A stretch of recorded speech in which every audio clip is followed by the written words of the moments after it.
Hello guys, আসসালামু আলাইকুম। আপনারা কেমন আছেন? নিশ্চয়ই ভালো আছেন। আমিও ভালো আছি, আলহামদুলিল্লাহ। আপনাদের জন্য কলার মোচার ভর্তা, তার সাথে কাঁচামরিচ, পেয়ারা, পেঁপে, নাগামরিচের আচার, সেটা আমি বানিয়েছি। আর শুকনো মরিচের গুঁড়া, তেঁতুল, চিনি। সেই মজাদার ভর্তা যদি খেতে চান তাহলে আমাকে একটা লাইক, শেয়ার, কমেন্ট করে যাবেন। এখন আমি ভর্তাগুলো শুরু করছি। প্রথমে আমি দিয়ে দিব কলার মোচা আর কাঁচামরিচ। তারপরে দিয়ে দিব পেঁপে,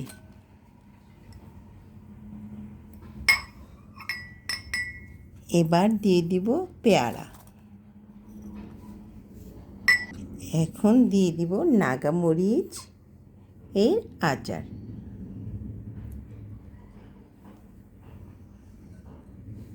তারপর দিয়ে দিব স্বাদ মতো চিনি, স্বাদ মতো মরিচের গুঁড়ো। ঝাল যে বেশি খায় সে একটু ঝাল খাবে, আর কম খেলে কম। এখন দিয়ে দিব তেঁতুল। এখন স্বাদ মতো একটু লবণ দিয়ে দিব।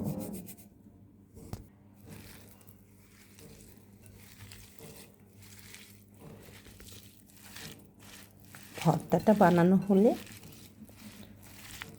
কেমন হয়েছে বলেন তো? যদি ভালো লাগে তাহলে শেয়ার করে দিবেন, আর এইভাবে করে ভর্তা বানিয়ে খাবেন।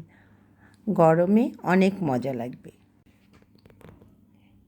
এবার আসি, আসসালামু আলাইকুম, আল্লাহ হাফেজ।